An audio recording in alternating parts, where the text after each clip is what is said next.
Bom, então a gente estava falando em região seca, né? Dentro do domínio da Caatinga, que é característico do sertão nordestino.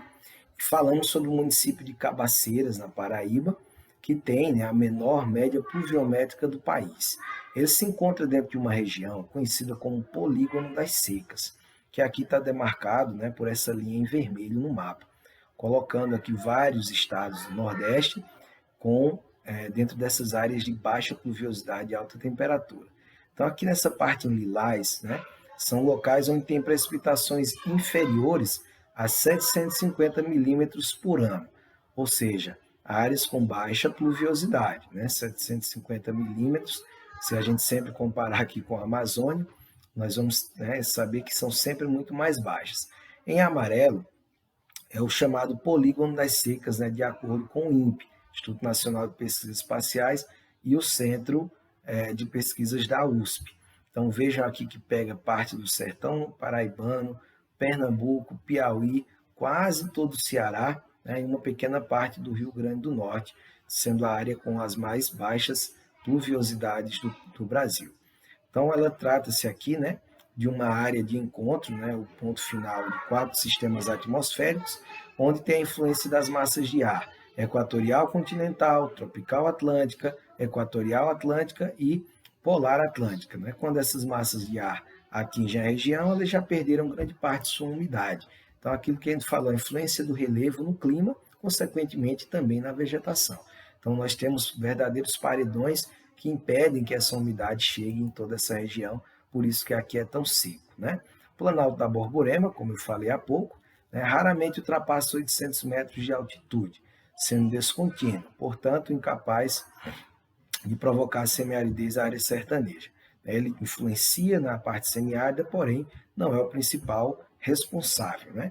Presença de rochas cristalinas impermeáveis, solos rasos, né? Dificulta a formação do lençol freático em algumas áreas, acentuando o problema da seca.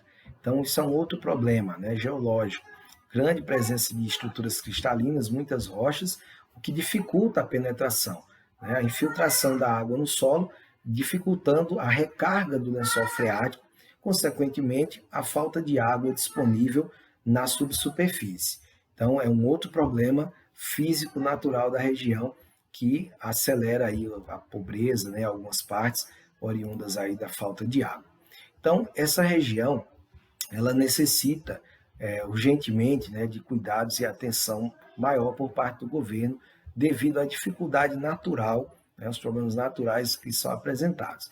Quando nós temos aliado a isso a falta de políticas governamentais para melhorar a qualidade de vida da população do semiárido, nós temos um problema gigantesco.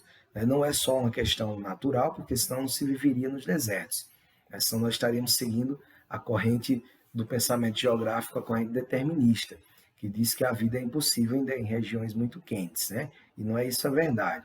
Se a gente pensar em cidades como Dubai, como Israel, né, que estão no Oriente Médio, próximo a áreas desérticas ou em meio a áreas desérticas, pensar na cidade de Las Vegas, nos Estados Unidos, no meio de um deserto, não seria possível a vida e prosperidade. Então não é só uma questão de natureza, é uma questão política e econômica, de interesse do governo em melhorar as condições de vida de quem ali vive. Tá? Então o Nordeste tem essa questão da carência. Então temos aqui, ó, um dos mitos, né, ou explicações para o subdesenvolvimento do Nordeste é a afirmação de que as secas são a principal causa do atraso, né, causando aí grande migração para São Paulo e Rio de Janeiro. Quando, na verdade, a pobreza regional é muito bem explicada por causas históricas e sociais. Né? Então, nós temos no Nordeste estruturas arcaicas, né, antigas, socioeconômicas, com grande concentração fundiária, predomínio da agricultura tradicional para exportação e governos controlados pelas elites locais. Né? Então, a questão que a gente trata muito quando fala de semiárido, que é a chamada indústria da seca. A indústria da seca não é que se fabrica, né, seca enlatado e se vende, não. A indústria da seca é uma política antiga, muito utilizada ainda hoje pelos governantes locais, com a promessa de trazer água para o nordestino. Eu sou nordestino, sou do interior da Paraíba, convivi muito a minha vida inteira com esse tipo de relação. Então, todo ano o político diz, olha, eu vou construir açudes, eu vou melhorar a condição de vida de vocês, eu vou criar projetos para isso, para aquilo, se votar em mim. Aí eu, estando no poder, vou construir tudo isso. No ano seguinte, né, ele é eleito, some, só aparece 4 anos depois pedindo voto, se aproveitando das condições de pobreza do povo nordestino. Então não é uma questão puramente natural, é muito mais uma questão de construção histórica de diversos problemas sociopolíticos que ainda hoje são presentes na região.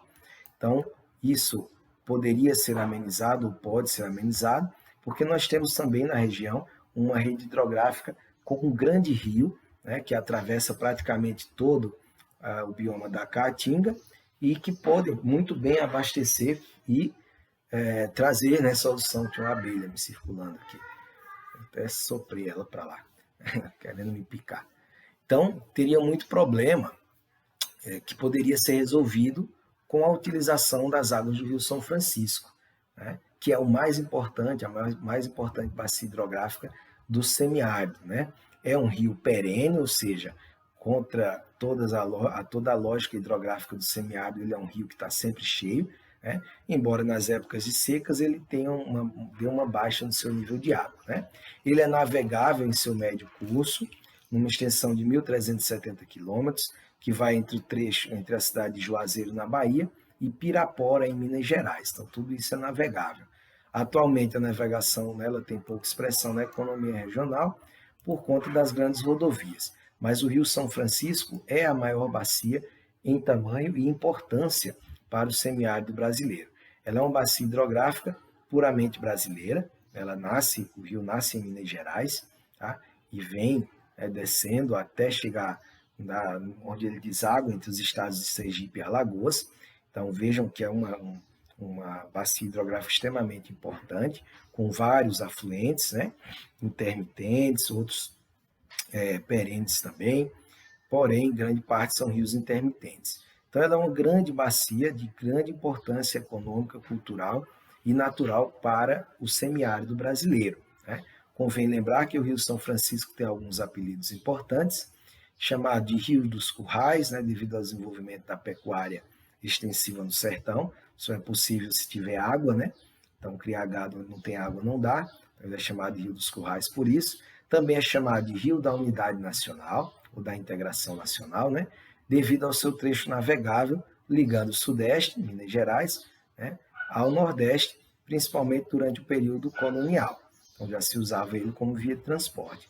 Rio Nilo brasileiro, né? Devido à semelhança com o rio africano, pois nasce numa área úmida, no caso em Minas Gerais, na Serra da Canastra, e atravessa uma área seca, né, mesmo assim sendo perene, além de apresentar aí um sentido norte-sul e ser exorreico. Então, o Rio São Francisco ele tem uma grande importância econômica também.